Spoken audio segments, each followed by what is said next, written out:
Well. Welcome back to the Movie Clubhouse Podcast. It's now season 2, and this is episode 1 of our new season. Today, we'll be talking about the elephant in the room, which is the Marvels. Yes, the big budget Marvel movie that is now not doing so great at the box office. Today, we'll be talking about the Marvels, which I saw last week in a theater. And I can say that I actually pretty much enjoyed the film. It's not the best MCU movie by a long shot, or by pretty far at least, but it's a really fun film. I like the Marvels. The characters are great, they have really great chemistry, and it's just a feel-good film. The Marvels, as you know, is directed by Nia DaCosta, which I think did a great job. I think she directed the first Captain Marvel movie also. I have seen that film, and it was a long time ago, but I think I enjoyed it a bit at least. The Marvels movie was released on November 10th, so it's 5 days ago, or November 8th here in Sweden on a Wednesday. I don't know, but they always release Marvel movies 2 days earlier in Sweden. I think, not in only Sweden, of course, but I think in some European countries. I think it's because they want to not get so much pirated films.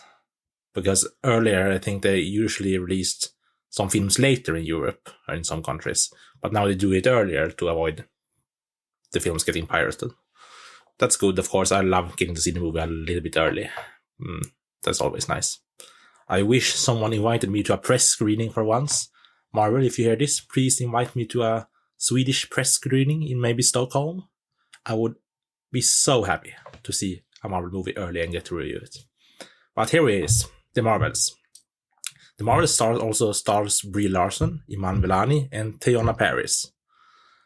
And I need to say, these three actors have a great chemistry on screen. I really love their performances.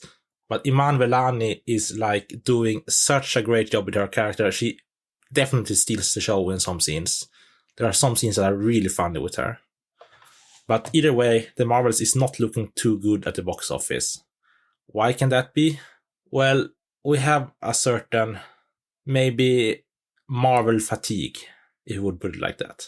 This last couple of years, or this last year. Or superhero fatigue, maybe it's called. So, this movie is not doing too good at the box office. I don't think it's anything that wrong with the film. I actually liked it. I didn't love it oh my god, this is the best movie ever, but I still enjoyed watching it. I had a fun time in the theater. Some of the best things from the movie is the performances from, for example, Iman Vellani, but Brie Larson and Teyonah Parris also had some really fun and great scenes. The action is pretty solid. The music is also good, which Play the Villain did the best she could with what she was getting in terms of a script. So I think she did a good job still. She wasn't maybe the most interesting villain or the best. She felt a little bit too easy to overcome or to beat in the end of the film. That was one of my points I would to take up.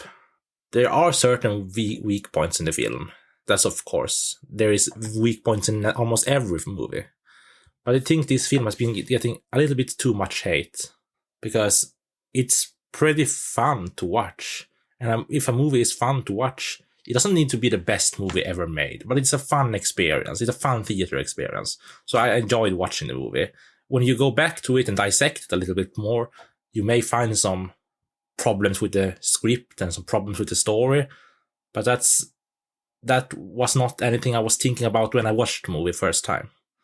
Because I think it's pretty funny. It's a funny film. Because Iman Vellani also, she steals the show. Her character is so fun. She's so expressive with her emotions and her interactions with other characters. It's just, she sends some good vibes. This film is good vibes only. It's a fun film overall. There's many fun scenes, but sometimes I can say that it is maybe a little too much fun. There are some scenes that are a little bit cheesy, if you would say it like that. There is, for example, a cat scene. There is a lot of cats in this film. Cat warning. Spoiler, cat alert. There is a lot of cats in this film, which I think makes this particular scene I am thinking about. This is a scene with a lot of cats. It's a little bit cheesy. And how they execute it in terms of story is a little bit not that great for Marvel, maybe.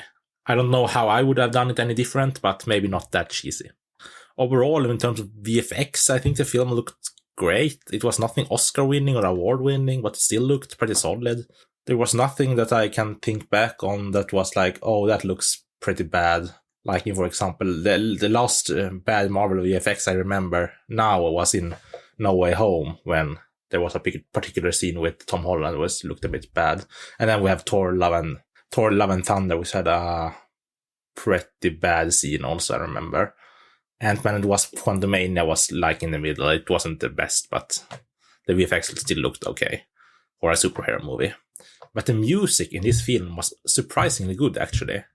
It was nothing fantastic, but there was some moments which incorporated action and some great music, and that really made up for some great scenes. It was some really cool action scenes thrown around in this film. I liked that. It wasn't the best action I've seen, but it was some great action, some action I can enjoy watching, some action that made the movie feel a little bit cool, if you would put it like that. Samuel L. Jackson, or Nick Fury, was also in this film, but he felt a little bit different very much different from how he was in Secret Wars. This is not the same in terms of script, in terms of script, Nick Fury as it was in Secret Invasion. Maybe he's changed a bit, that's okay, but it felt a little bit off at times. He felt a little bit too relaxed or too laid back, a little bit too much joking a little bit too much, if you would call it that. But he was still a fun character to be added in the film. I also need to say that some of the other secondary characters, for example, Kamala's family was in this film a lot. They added for some really fun scenes also. I think it was a great idea to put them in there. But Nick Fury felt a little bit... he was necessary for the plot, I think, because the film took place a bit at the Saber space station that we have seen previously. But he felt a little bit weird. I just wanted to point that out. The film was the shortest in the MCU to date, with coming in at 1 hour and 45 minutes. But it did not feel too short. Of course, I would have liked maybe some more. I always want more Marvel.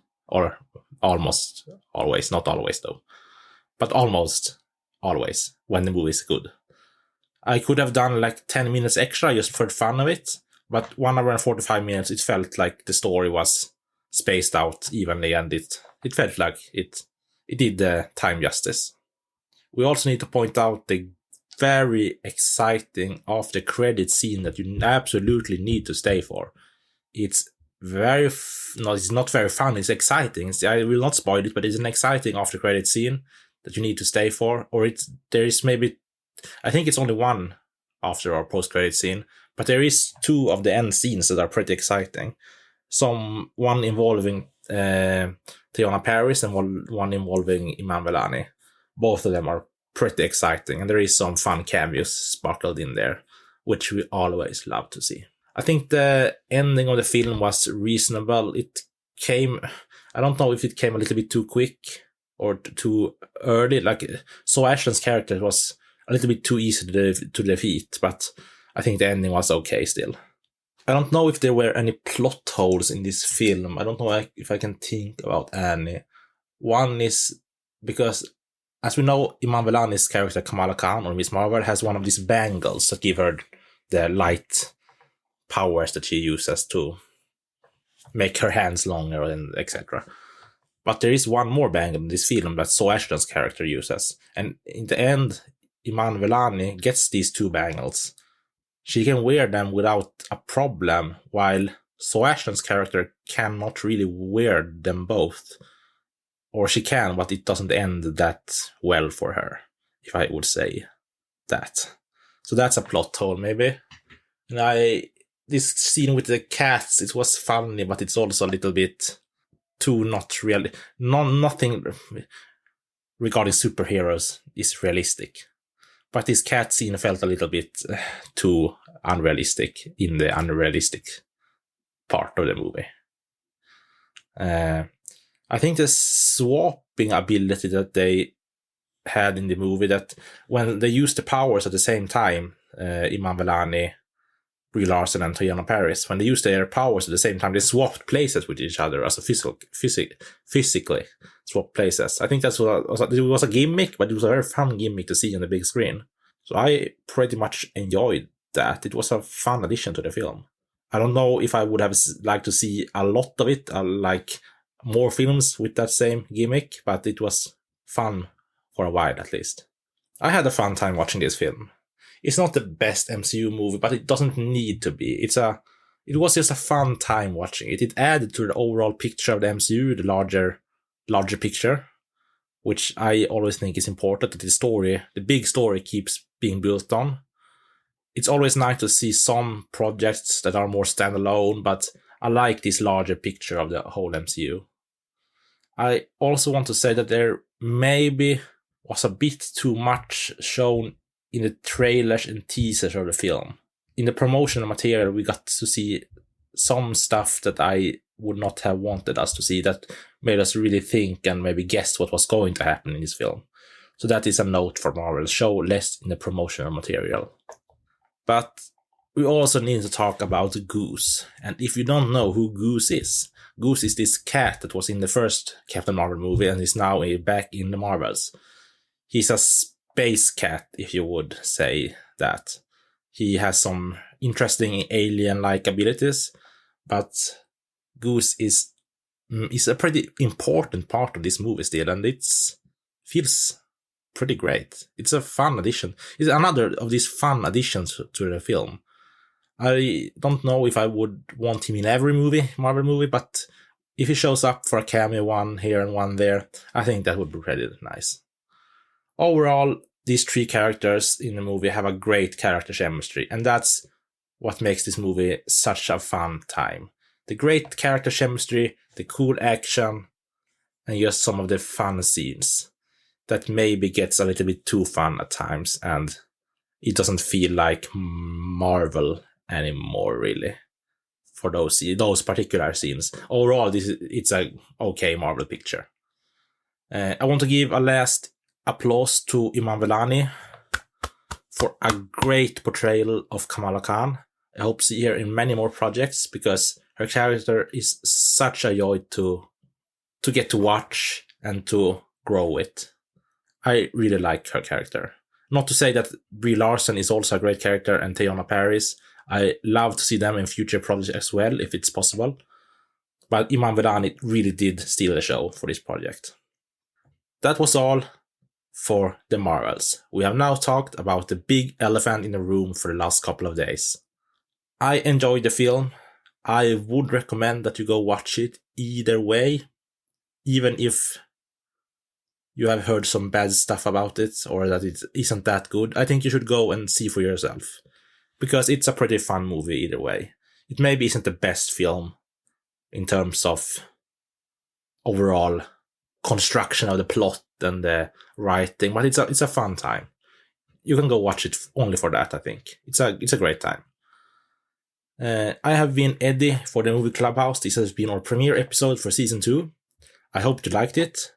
We are soon coming up with more reviews, so be sure to leave a review and subscribe to this podcast so you don't miss any of our newer episodes. Until I see you the next time, have a great time watching.